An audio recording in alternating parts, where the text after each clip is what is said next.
लोगों को कहीं से राहत मिले, कम ही सही वो भी मुनासिब कदर। नाज़रीन अस्सलाम वालेकुम। अहम बात आपके साथ, मैं हूं आपका मेज़बान रशीद राही। हर एक एपिसोड में हम किसी न किसी शख्सियत को लाते हैं।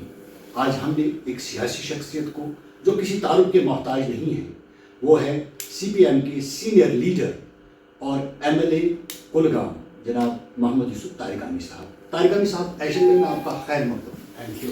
सरकार बनी 10 साल बाद बनी, लोगों को बहुत सारी एक्सपेक्टेशन सरकार के साथ है और कहीं न कहीं उमर साहब ये कह रहे हैं कि पावर दो हिस्सों में तकसीम हो चुका है, एक दिल्ली के पास या लेफ्टिनेंट गवर्नर के पास, एक हमारे पास, और लोग सफ़र हो रहे हैं। आप किस नज़रिया से देखते हैं इस सरकार को और अवामी मसाइल को क्या करना चाहिए? जहाँ तक सरकार बनने का सवाल है, कुछ सालों के बाद सरकार बनी, 10 साल नहीं 6-7 साल बाद 18 तक सरकार थी। और उम्मीदें और जो ख्वाहिशात हैं, एस्पिरेशंस हैं हमारे आवाम की, लाजिमन फिरिस्त बड़ी लंबी है और जेन्युइन कंसर्न्स हैं हमारे आवाम के, चाहे जम्हूरिज़्म से ताल्लुक़ रखने वाले लोग या कश्मीरिज़्म से ताल्लुक़ रखने वाले लोग। हम बेशक भिन्न भिन्न रीजनों में बटे हैं या भिन्न भिन्न लिंग्विस्टिक ग्रुप्स में बटे हैं या हमारे अकीदे अलग अलग हैं, लेकिन जहाँ तक हमारा माशरे का ताल्लुक़ है वो एक है, रहन सहन का ताल्लुक़ है, ज़ुबान अलग सही, लेकिन भूख सताती है, भूख का कोई रंग नहीं। और बेरोज़गारी नहीं, वही जो लोग जानते हैं जो बेरोज़गार हैं। बेरोज़गार का मतलब है जो काम करना चाहते हैं लेकिन काम नहीं मिल रहा। काम नहीं मिल रहा। और पढ़े लिखे लोगों की बड़ी तादाद है और जो लोग कम पढ़े लिखे हैं वो भी रोजी रोटी कमाने के लिए मजदूरी चाहते हैं, बड़ी नौकरियां नहीं, लेकिन मार्केट मजदूरी के लिए भी और रोज़गार के लिए सुकड़ता जा रहा है। ऐसा ही दिख रहा है कई सालों से जो हमारे रीजन की अक्कासी करते हैं अकायद। और इन्हीं हालात में मैंडेट मिला इस सरकार को, सरकार बनाने का, चलाने का, लेजिस्लेचर का क़याम अमल में लाया गया ताकि एक सुम्मत मिले हमारे आवाम को अपनी ज़िंदगी को बेहतर बनाने के लिए, और वो सपने देखें और उन सपनों को अमली जमा भी पहना सकें। ऐसी अपॉर्चुनिटीज़ भी इस इलेक्शन ने हमारे आवाम के सामने पेश की है। लेकिन एस्पिरेशंस के लेवल क्या है और डिलीवरी किस हद तक मुमकिन है इस सरकार से, उसमें यकीनन बड़ा गैप है। जो एक हकीकत है, उमर साहब ने बताया और सही बताया कि जहाँ एक तरफ अंबार है मसाइल के, जहाँ एक तरफ काफ़ी मुश्किलात हैं, और दूसरी तरफ जो कैपेसिटी होनी चाहिए डिलीवरी की, उन मसाइल को हल करने की या हल ढूंढने की, वो इस एडमिनिस्ट्रेशन में या इस सरकार में उनके पास नहीं, अवेलेबल नहीं, इख्तियारात के मुताबिक वो कम है। That's not matching with the ground reality. फिर क्या किया जाए? मेरा मानना यही है, जो भी अपॉर्चुनिटी मिले उसको सीज किया जाना चाहिए। आप तो ये सवाल भी कर लेंगे, अगर ऐसा है कि जहाँ डिलीवरी की सतह कम है तो फिर इलेक्शन ही क्यों, इलेक्शन लड़े ही क्यों? मेरा जवाब होगा, एक शहरी होने के नाते, और कौन सी ऑप्शन बची थी हमारे आवाम के सामने? या तो ऑप्शंस हो, हम बाज़ार में जाते हैं, एक दुकान पर दूसरी दुकान पर ऑप्शंस होते हैं। जब ऑप्शन नहीं है, जो खुराक आपके सामने है, बस यही एक ऑप्शन है, तो उसी पर गुजारा करना पड़ेगा।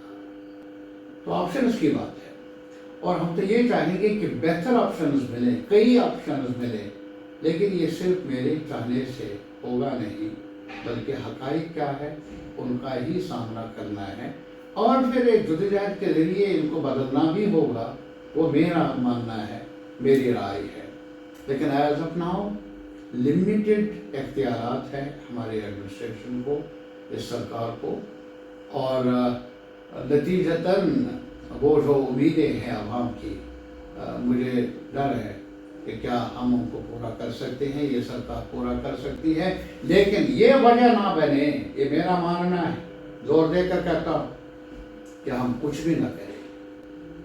عمر صاحب سے میرا مشورہ ہوگا، اگر کبھی آپ سے بھی ملے، گفتگو ہو جائے، کہنا کہ جو بھی آپشن ہے، بڑا دروازہ کھلا نہیں، چھوٹے دروازے سے انٹری ماریں، دریچہ ہو اس کا فائدہ اٹھائیے، دریچہ ہو، آپشن جتنے بھی ہیں آپ کے پاس ان کو استعمال کرنا، حکمت سے، جرأت سے، سمجھداری سے، وہ اس لیڈرشپ کی ذمہ داری ہے، ایسا ہونا چاہیے، تاکہ اس آڑ میں کہ ہمارے پاس اپارچونیٹیز بڑی نہیں، ہم بول جائے، لوگوں کو کہیں سے راحت ملے، کم ہی صحیح، وہ بھی مناسب قدم ہوگا۔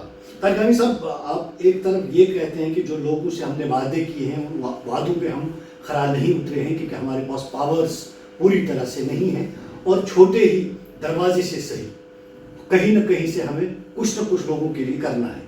عمر صاحب نے کہا تھا کہ میں بجلی فراہم کروں گا اور 200 یونٹ فری میں فراہم کروں گا، لیکن سردیاں ہیں، سردیوں کا موسم ہے، چلائی کلان ہے، وادی میں بالکل سردی سے لوگ جوجھ رہے ہیں اور بجلی تو دستیاب ہی نہیں ہے۔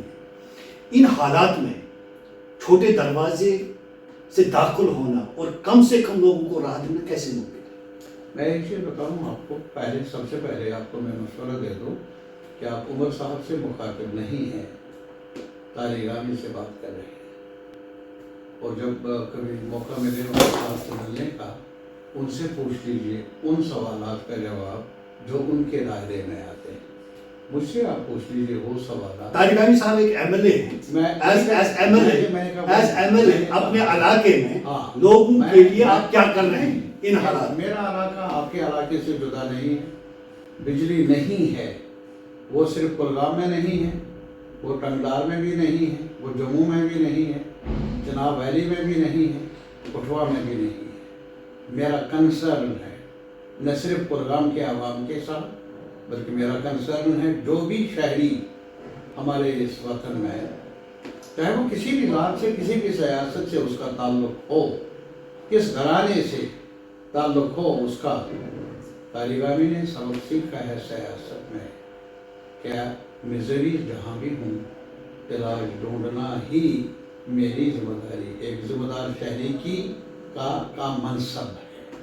میں اسمبلی ممبر ضرور ہوں، شکریہ ادا کر لوں گا اپنے عوام کا جنہوں نے مجھے مینڈیٹ دیا، اس قابل سمجھا کہ مجھے اعتبار دیا، لیکن یہ اعتبار اس کا میں فائدے اور نقصان کی بات نہیں کر لوں گا، بلکہ اس مینڈیٹ کا حق جہاں کلگام کے عوام کو ہے، وہاں اور خطوں میں رہنے والے لوگوں کو بھی ہے، اور ایک ساتھ مل کر ہم نے علاج بھی ڈھونڈنا ہے۔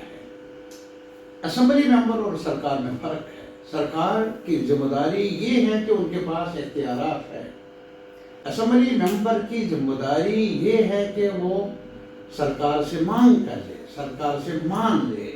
اسی وجہ سے اگر آپ دیکھ لیں گے، جہاں تک طارق عامی کا تعلق ہے، میں نے کبھی بھی اپنے منشور میں وعدہ نہیں کیا میں یہ کر لوں گا، کیونکہ میرے دائرے اختیار میں یہ تو سرکار کے ذمہ ہوتا ہے ایسے معاملات، کیا اتنی اکثریت میرے منشا کے مطابق ہوگی؟ کیا وہ لوگ جو دوسرے ہیں، جو دوسرے قوموں سے تعلق رکھتے ہیں، وہ میری بات کو مانیں گے، سمجھیں گے؟ بہرحال میں ایک چیز کہوں گا، ایک شہری ہونے کے ناطے بھی، ایک لیجسلیچر ہونے کے ناطے تکلیف دہ صورتحال ہے۔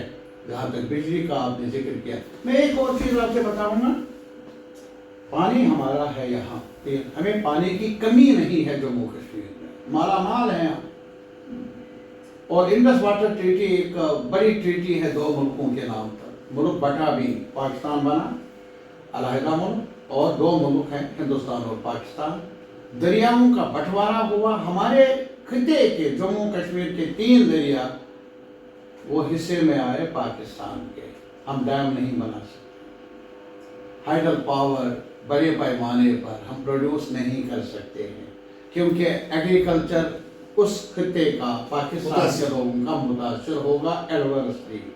एक इत्तेफाक हुआ है, रंगाराजन कमेटी बनी है। रंगाराजन एक बड़े बड़े माहिर थे, रिजर्व वो बैंक के बड़े रहनुमा भी थे, माहिर थे।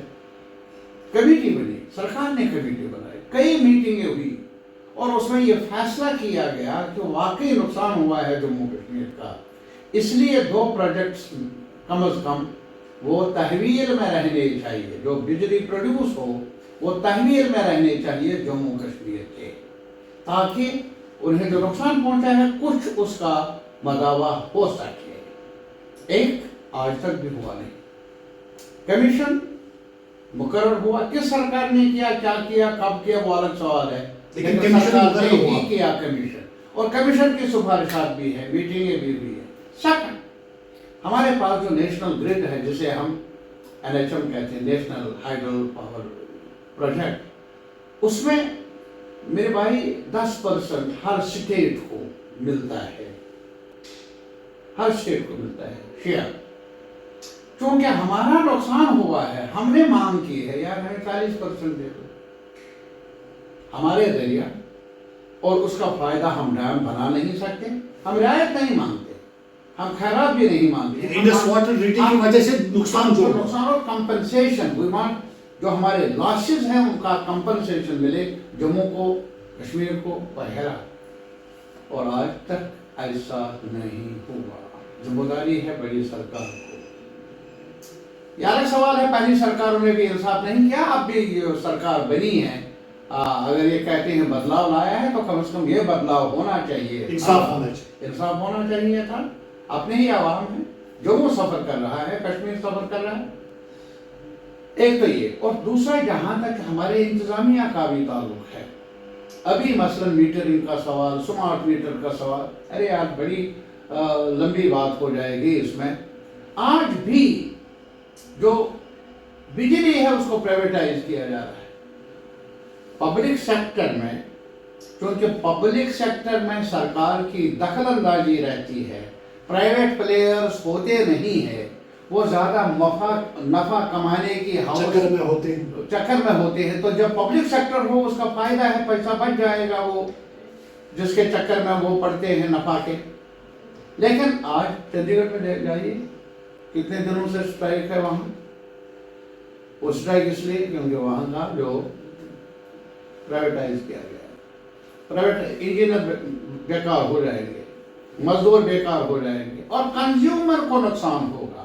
अब अभी ये स्मार्ट मीटर कहते हैं ना, मुझे मीटर लगाने से कोई हर्ज नहीं, होना चाहिए मीटरिंग होनी चाहिए, लेकिन जो स्मार्ट मीटर जैसे लगता है कि बड़ा स्मार्ट चलेगा, स्मार्ट चलता है बिजली का फीस बढ़ाने में, बिजली को डिलीवर करने में अगर सरकार और इंतजामिया स्मार्ट होती तो तालियां बजाता।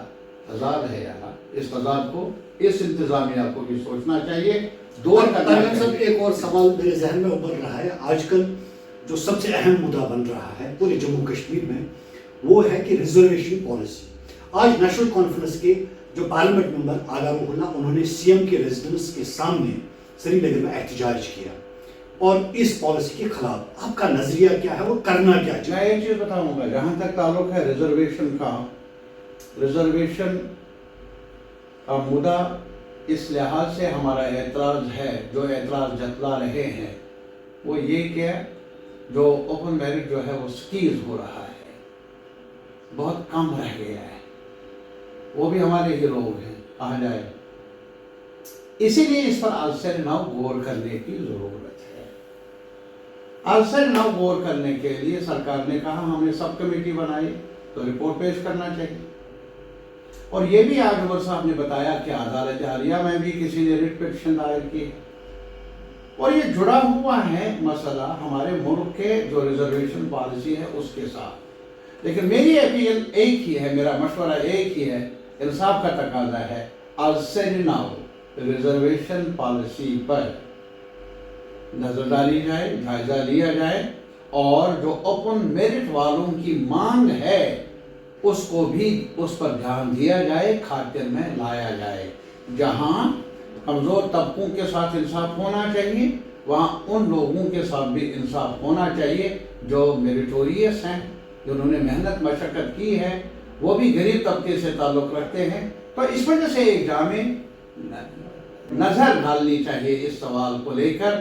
مزید طوالت سے نقصان ہی رہے گا. طارق احمد صاحب، ایک آخری سوال آپ سے پوچھنا چاہتے ہیں. آپ نے سیاست بڑے قریب سے دیکھی ہے، دہائیوں تک آپ ایم ایل اے رہے ہیں. کیا تب کے محمود یوسف طارقانی ایز ایم ایل اے اور آج کے محمود یوسف طارقانی ایز ایم ایل اے کتنا ڈفرینس محسوس کرتے ہیں؟ مجھے کوئی فرق نظر نہیں آتا ہے. میں تب بھی ایک سپاہی تھا عوام کا، آج بھی ہوں. عمر کے لحاظ سے فرق آیا ہوگا لیکن سوچ کے لحاظ سے اور جو اختیارات کے لحاظ سے جو نہیں، وہ اختیارات کیا ہے یار، ہم لڑیں گے، وہ بجلی دیں گے نہیں، سڑک پر میں آؤں گا، چلاؤں گا، چیخوں گا، ہر دروازہ کھٹکھٹاؤں گا.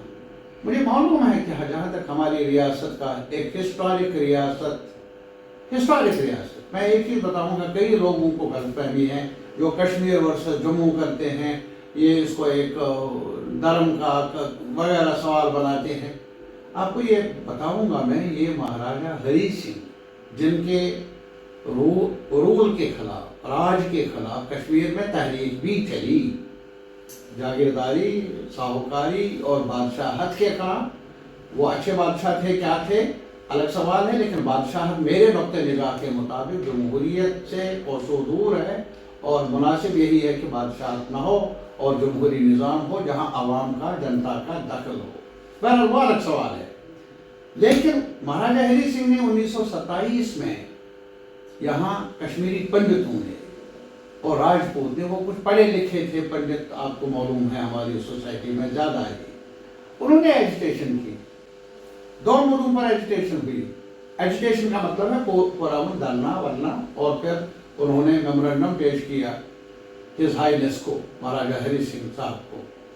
وہ دو ایشو کیا تھے کہ باہر والے، اس وقت یونائٹڈ پنجاب تھا، لاہور اور امرتسر ایک ساتھ تھا، وہاں سے بڑے لوگ نہ آ جائے یہاں زمین کے لیے. ہمارے پاس زمین کم ہے، رقبے کے لحاظ سے جموں کشمیر میں زمین کم ہے، اس لیے باہر والا بڑا آدمی کوئی یہاں آ جائے زمین خریدے، ہم بے زمین ہو جائیں گے، ایسا نہ ہو، اس پر روک لگنی چاہیے. دوسرا، ہمارے پاس جابز بھی نہیں ہیں، ایسے وسیلے نہیں ہیں، اس لیے باہر والے نہ آ جائے یہاں. ہمارے جاب کے جو کم جاب ہے اس میں بھی ان کا حصہ اگر ہو جائے تو اور ہمارا جو اپارچونیٹیز ہیں جاب کی، اس کا خدشہ آج بھی اظہار کیا جا رہا ہے. جب سے دفعہ 300 اس وقت مہاراجہ ہری سنگھ نے اس بات کو مان لیا، اس ڈیمانڈ کو مان لیا اور ایک کمیونیکیشن انہوں نے اجرا کی جس میں بندشیں لگا دی. پڑھ لیجیے نا آپ، سارے لوگ کبھی مہاراجہ ہری سنگھ صاحب کا نام لیتے ہیں فار اور اگینسٹ، لیکن یہ بھی پڑھ لیجیے انہوں نے نوٹیفیکیشن اجرا کی ہے 1927 میں، باہر والا زمین نہیں خریدے گا، باہر والا یہاں نوکری نہیں کرے گا. میں کہتا ہوں وہ بولا ہوگا، کرونا بولا ہوگا. تو آج آپ دیکھ رہے ہیں کہ اگر آپ کٹھوا جائیں گے کہ وہاں انبار ہیں، بڑی بڑی چھوٹے چھوٹے انڈسٹریلسٹ ہے اور زیادہ تعداد باہر والوں کی ہے، حتیٰ یہاں کے نوجوان بھی چاہتے ہیں. اور زمین کون سی ہے؟ زمین جو ہے جو کامن لینڈ ہے وہاں، جسے کاشترائی کہتے ہیں، جو عام رہن سہن کے لیے زمین ہوتی ہے. کشمیر میں بھی، جموں میں بھی لڑائیاں لڑی ہے ہمارے لوگوں نے زمین کے لیے، اس کو آپ اب اور مقاصد کے لیے استعمال کر لیں، مناسب نہیں ہے. اور اس لیے میں کہتا ہوں جو ہمارے ساتھ ہوا بہت زیادتی ہوئی. نہ صرف یہ کہ 370 گیا، اب 370 کئی لوگوں کو پتہ بھی نہیں، ان کو کہتے ہیں مہاراشٹر میں 370 ختم ہو، ان بیچاروں کو کیا پتہ ہے، ان کو دو وقت کی روٹی نہیں، وہ 370 کیا جانتے ہیں. لیکن جنون پیدا کرنے کے لیے 370 ووٹ بٹورنے کے لیے 370 کے بارے میں کبھی بحث کر لیں گے. لیکن مجھے ایک سوال ہے، جو ایک ہسٹورک اسٹیٹ ہے جو ڈوگرا رول میں بنی ہے، یعنی کشمیر الگ تھا، جموں الگ تھا، لداخ الگ تھا، یہ کب اکٹھا ہوا؟ یہ ڈوگرا رول میں ہوا. اگر آج آپ بھی جائیں گے یہاں کشمیر، یہاں جموں یونیورسٹی میں، وہاں زوراور سنگھ صاحب کا بڑا اسٹیچو دیکھ لیں گے. کون ہے زوراور سنگھ؟ वो एक बड़े जनरल थे, कहाँ मारे गए? लेह में जंग लड़ी ताकि लेह लद्दाख जम्मू कश्मीर का हिस्सेदार बने। उसका स्टैचू भी खड़ा है, लेकिन लद्दाख को अलग किया है। अरे ये ट्रिब्यूट है महाराजा हरि सिंह का, जोरावर सिंह का। ये मेरा सवाल है एक शायरी होने के नाते। भड़काते हैं जम्मू वर्सेस कश्मीर। यार वहाँ भी बेरोजगारी है, यहाँ भी बेरोजगारी है, वहाँ भी अंधेरा है, यहाँ भी अंधेरा है, वहाँ भी महंगाई है, यहाँ भी महंगाई है, वहाँ भी तकलीफ है, यहाँ भी तकलीफ। आप कहेंगे वो तकलीफ अच्छी है और ये तकलीफ बुरी है। नहीं यार, मैं ऐसा डॉक्टर हूँ, ये तकलीफ है, दर्द है। और इसलिए हाथ जोड़कर मैं अपने आवाम से भी और सरकार से भी यही कहूँगा, कुछ करो। मैं आवाम का सिपाही हूँ, सिपाही था और सिपाही रहूँगा। ये थे हमारे साथ महमूद यूसुफ तारकानी साहब। मुझे उम्मीद है नाज़रीन आप सब लोगों को ये पसंद आया होगा और अपने कमेंट ज़रूर हमारे कमेंट बॉक्स में लिखिए। तब तक के लिए इजाज़त, खुदा।